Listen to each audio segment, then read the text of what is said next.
Hey, folks. Welcome to another episode of the Made for Agriculture podcast. My name is Adam Jones. Today, we've got a little bit of a non-traditional episode for you.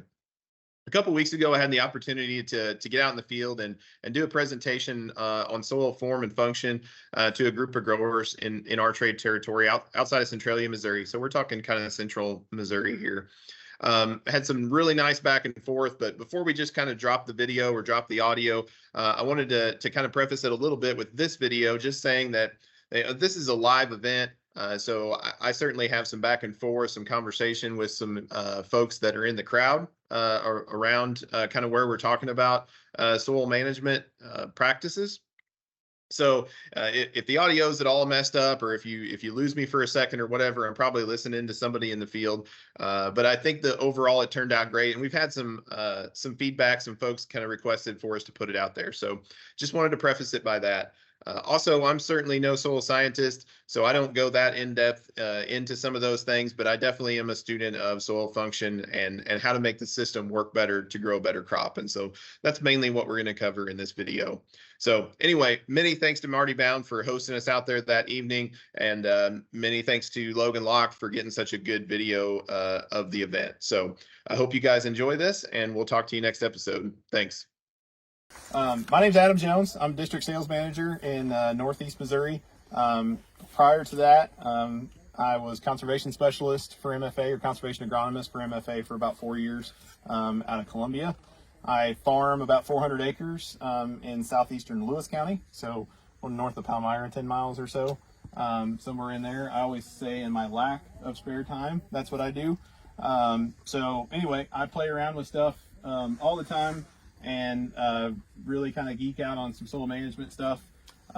Personally, I'm to this point have been pretty much all no-till, do some cover crops and stuff like that.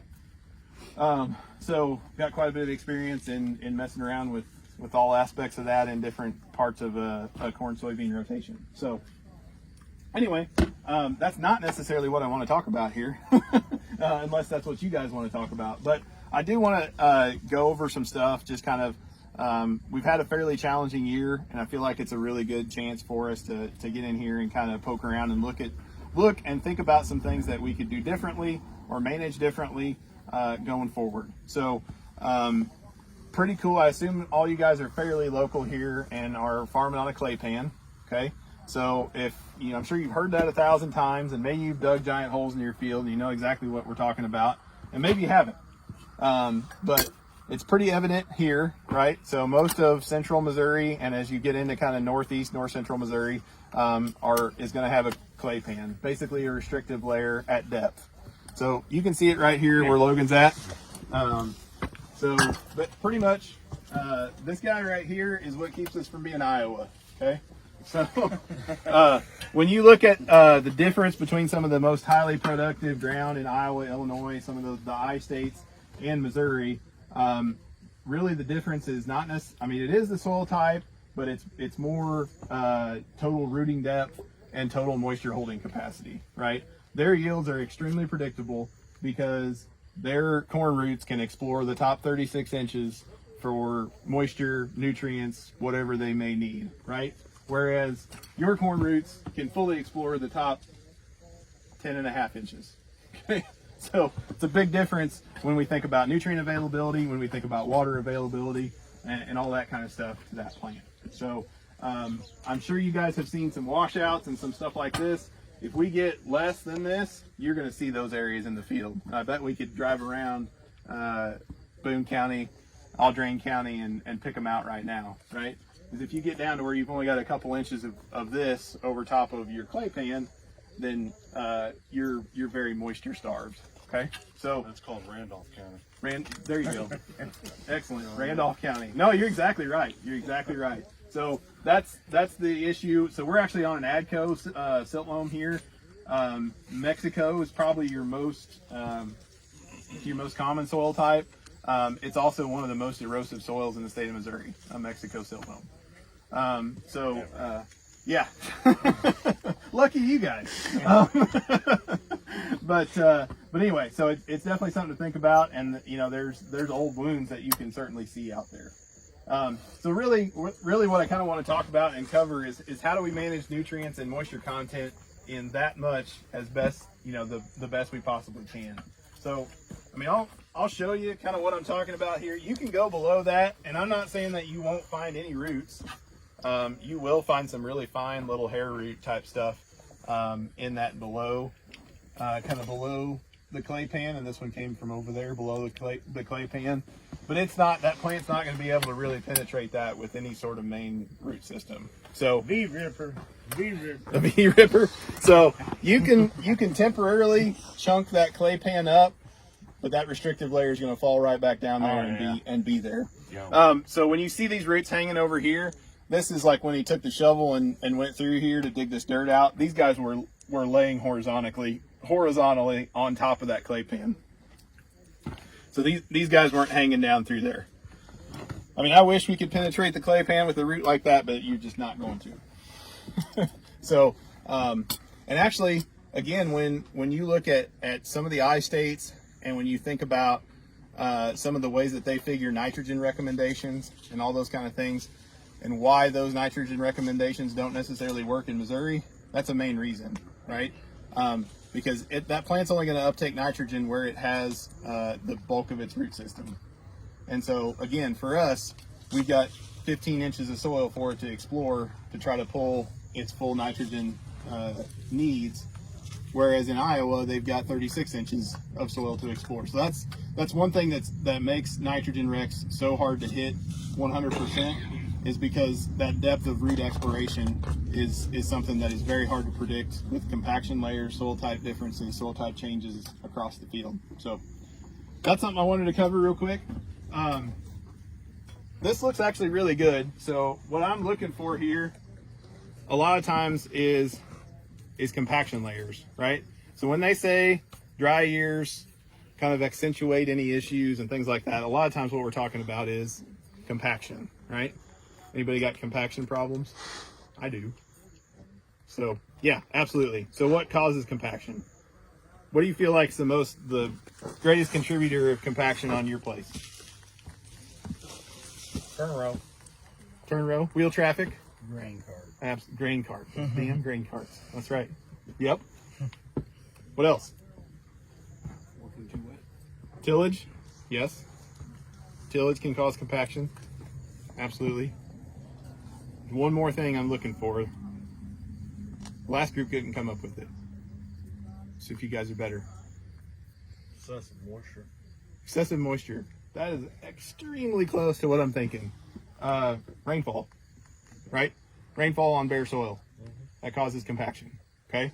So let's think about if it rained an inch and a half right now, how many of those raindrops are going to have direct contact with the ground? Not very many, right? But let's think about that. How many months of the year are we at full canopy? What do you think? Two and a half, 3, I would say. Yep. So in a 2-year corn soybean cycle, we're fully covering the soil with leaf matter for about, let's give it 6 months. 6 months out of 24. Okay. So all that other precipitation that falls outside that window, you've got a lot of rain compaction on the top there. And so that's where, when we talk about covering the soil, putting residue, leaving residue out there, any of that kind of stuff, that's where we can have an impact on some of that compaction reduction. I know there's all kinds of other issues, other management implications. We were talking about residue for the rest of you guys walk down here. So there's other management implications that come with residue and residue buildup. But the good part of it is it does relieve surface compaction. Okay. So Marty, you're staying right there this time, so I won't tell him what you're doing. You tell him what you're doing from a management standpoint over 2 years. Well, on the corn side of it, we, this previous year beans, get anhydrous put on typically in the fall, and then come back in with the field cultivator right ahead of the planter. So it's what I would consider to be minimum tillage. Yep, I agree. On the bean acres, being big corn acres last year, gets vertical tillage in the fall, plant right into it the following summer. Yep. So did you guys hear any compaction events over what he just said there? I didn't really. So it doesn't really, I mean, as long as they're done under the proper soil conditions, right? So it doesn't shock me at all that I don't really feel anything there. Okay?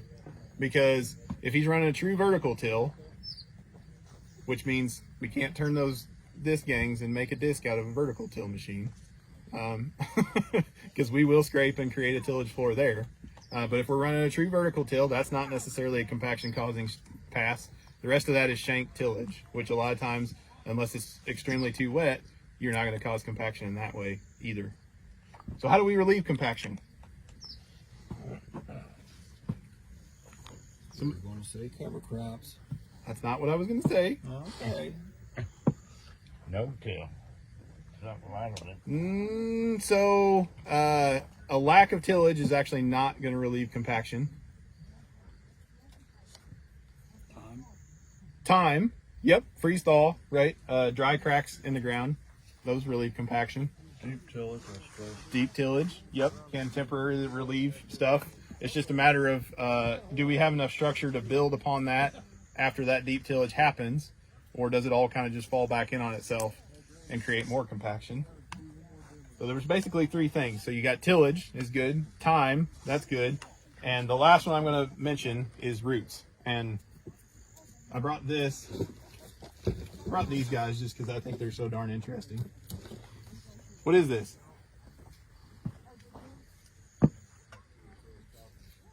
Brad, what is that? No. What is Weed. it? Weed. No? Well, I mean, it depends. Everything could be a weed. Yeah, that's out of place.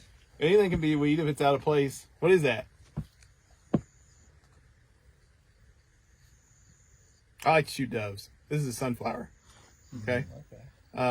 Pretty cool darn root system. If you don't believe roots can relieve compaction, pass that sucker around. Because that thing will. Okay? So, absolutely. So rooting channels, those kind of things can relieve compaction as well. So I would say absolutely tillage, rooting, and kind of time or freezing and thawing can really relieve compaction. So again, I'm going to compliment Marty in the fact that I don't really feel anything in there. But I am going to pick on him just a little bit. I need partial credit. Come on, man. No, you've got great partial credit because I feel like what we're dealing with here is pretty good. Okay, I'm going to pick on you since it's your field. You hold that one in that hand. Don't crush up my soil chunks this time because I don't have too terribly many of those. We grew some sunflower today. What do you see? What do you think's the difference, Marty? Did you know that? This one here has more tilt to it than what this one That's what he does. said. Yes. Okay. So what do you mean by tilth? The soil particles are not balanced so close together on this one as they are this one. Correct. So soil should be 50% soil and 50% what? Here. Exactly. Yes. Pore space, right? Yep. Filled with water, filled with air, all those kind of good things. Yep. So Now you turn it. as we talk about the things that relieve compaction, those are also the things that can build pore space into our soil profile. So there should be one of those that's got a bunch of holes in it. Okay. So those are channels from biology, right? Something bored through there. A beetle, a worm, something like that. You got a worm working right now. Got a worm working it right now. That's perfect. So and the other one we don't see a whole lot. There are some worms out here. I did find some. So there is some active biology going on. But what I want you to look at is for you to have active biology, we really need something in there for them to eat. And other than some soybean roots, which is good to see, I don't see a lot in there for them to chow down on. So we've already decomposed most of our residue from last year, and there's not much left. No nematodes. You want to switch spots and sit down? Yeah, not that I can You see wanna right switch in spots and front sit of me right here. So anyway, I just wanted to point that out. Like I said, when you look at, again, we're trying to manage moisture in that top 12 to maybe 15 inches of soil, right? So when it rains, we've got to get water from the sky into that top 15 inches of soil as quick as possible. So when we look at all those channels that some of that biology can put in there, I think that's fairly important to getting that rain from the top of the ground into the ground, okay? So when we look at infiltration, I think that's pretty cool and can be fairly evident. So, okay.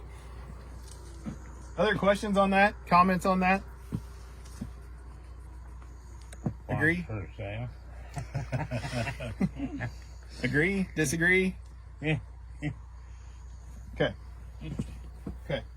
So, again, it's all a giant management sequence, but again, from a compaction standpoint, I don't see anything here that concerns me, which is very good, other than we're probably getting some surface compaction and some surface sealing because we've got bare soil exposed to the rain a lot of And with time. it being a test plot for multiple years, we've had more traffic pattern than Sure.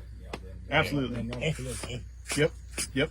The thing I got from your talk so far today was you're about promoting sunflowers for a cover crop.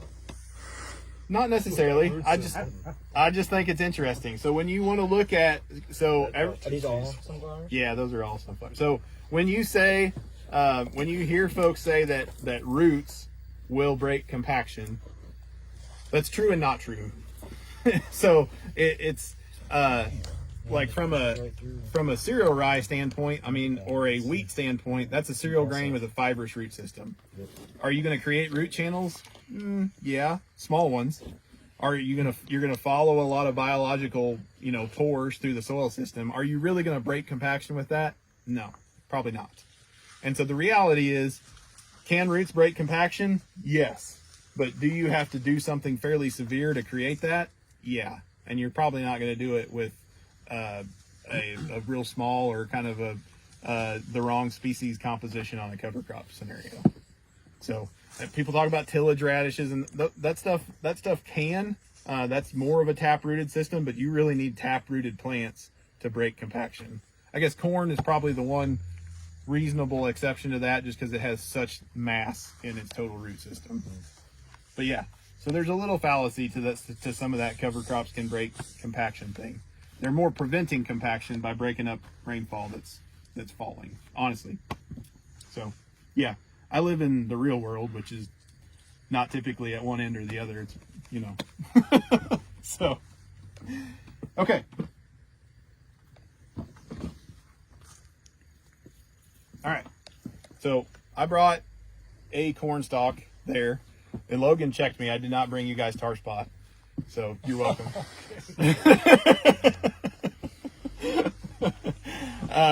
I dug this one that's leaning over here out of this plot right here. So hopefully I didn't mess up your all's results there. And then I brought the other one from home. So there's two with soil still on them. Okay. Here's two that I dug up and kind of smacked most of the soil off the roots. Anything jump out at you? One's more horizontal than the other. Okay, maybe. I'll buy that. One seems more nested, close, more compact. Okay. than The other. One's got more fibrous, small roots. Yeah. Yep. This one probably has a little more of a fibrous root system. I don't know why some of that is. It may be hitting something there, but yeah, I'm not sure. So, I asked Marty how deep he planted his corn. One thing I will say is this guy concerns me a little bit. It's got an extra set of these nodal roots out of the ground. I don't really want to see two sets above the ground because in a year like this, so on the second set down here, I've got actual roots. And here, I don't. So maybe this guy got in deep enough. Maybe we hit something and it bounced up a little bit, and I just randomly picked the one that was, I think, a little shallower. But from a plant stability and a plant health scenario, I'd really like for that second set down, at least that second set down, to have actual roots on them. When we're planting the plot, there's usually about 4 different opinions on how deep I'm planting. So How deep should you plant? 2 inches. 2 inches. That's where he was planting at. 2 inches. How deep should was on his side. he plant? As deep as a planter will hold. Okay.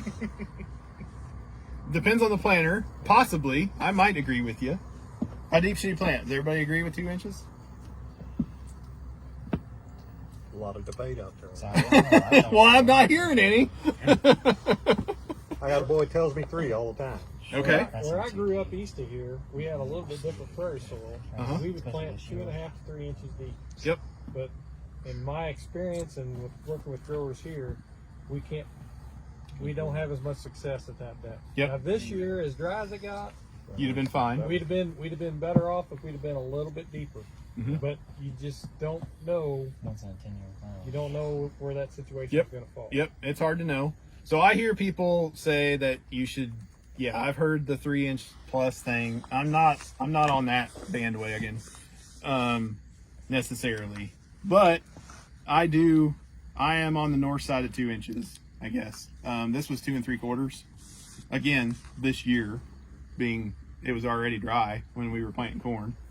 But I had 0 emergence issues from that depth, and this was no-till corn. A little different soil type, obviously, but anything between 2 and 3 doesn't really make me nervous. But I would say if you can do 2.5 over 2, I like that in a lot of situations. Just depends. But anyway, so again, that can just kind of show some of these things, because the biggest thing is just the dryness in your root zone, right? So we put our seed down here, and it depends on the formation of these roots is going to depend a lot on how much moisture we've got in this part of the profile. So if we've completely dried this part of the profile out, we're going to struggle with root development up here, right? So, or some of these guys, they go way out there. So, and that could have been, you mentioned a more fibrous root system. That could have been why some of these kind of stopped and kind of branched off into a more fibrous root system too. They may have hit dry soil. So, just something to think about. Okay. Am I way over on time, Brad, or what? You got here late too, I think. I know he's staring at me. There was another group that they stayed up there instead of coming back. So. Oh, okay. So do I need to quit, or are you good? Well, the drones were flying, and once they got done, then we'd be done. So I don't know how long you've been into this here. But, Okay. I'll quit. I'll quit in just a couple minutes. well, I mean, I told my wife we'd be up there by 7:30. Okay. We'll definitely be. That's the boss. Everybody get your phones out. What time is it? Yeah, it is 7:11, so we're way good I on already caught flack because she said I was behind. 7-Eleven. that. So we're way good on that. What about nitrogen management this year, guys? Again, I'm not talking necessarily no-till or cover crops. If you got questions down that road, that's fine. What do we feel like worked and didn't work this year? I saw some nitrogen deficiency on some fields that had lots of nitrogen applied. Why was that? Didn't have enough moisture to take it up. Correct. And it's not necessarily activation. I like where your head's at, but it's more take up, right? So nitrogen is a mass flow taken up nutrient by the plant. So it goes from high concentration to low concentration. It rides on water. So if there's no water there, it doesn't matter how much nitrogen you have in your profile, you're not going to take it up. So we threw our money away by flying top dress on this year. not necessarily. If you've had some rain, and so I mean that was in there at some point. But yes. So we talked about that kind of with the last group. When we talk about a liquid application on top of the ground or a dry application on top of the ground, yeah, you need water, which is typically not an issue for us, right? We get 40 inches of rain a year, not a problem. This year, yeah, it was. Okay. So when we look at where does our nitrogen need to be, right? So if our soil surface is here, let's look at kind of how those roots are going and what's going on there.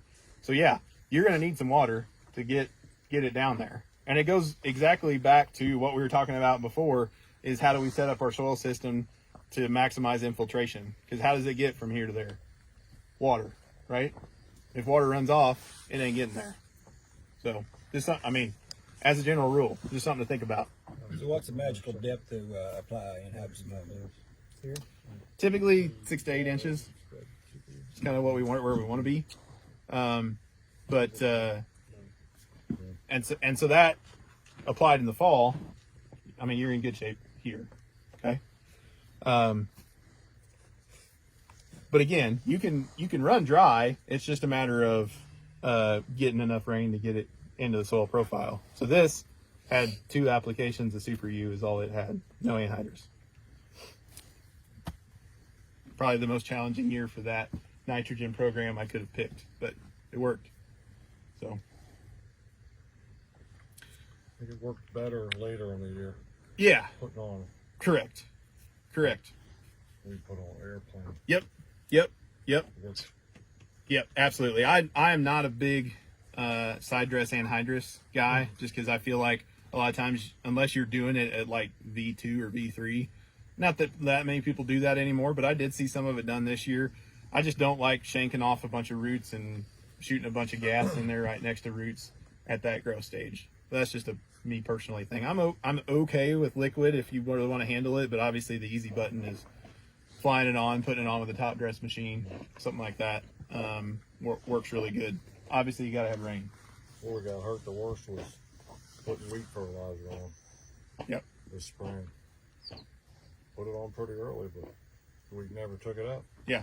Till pretty late. Yep. Again, yeah, you've got to get that stuff from the surface into that main root zone, right? Yep. Typically nitrogen's plenty leachable. We get 40 inches of rain a year, no big deal. But we saw it this year, right? We definitely saw it. I even had some sulfur deficiency from places that I didn't put AMS on early enough, but just things that you learn from from year to year. Ran a complex phosphate that had sulfur in it, but in the high testing areas where that rate was really low, I had sulfur deficiency before we top dressed with AMS. So that's something that I will change for next year for sure. That has never shown up before, but probably because it's always rained before. So, but it's something that, like I said, dry years kind of magnify issues like that, and that was one that I certainly picked out that it magnified for me. But absolutely. Well, I won't keep you away from the ice cream forever, because those guys are probably eating it all without us. No. So Now the scooper's right there. oh, okay, good. Let's eat ice cream first. we just send somebody to go get it and bring it out here. Yeah.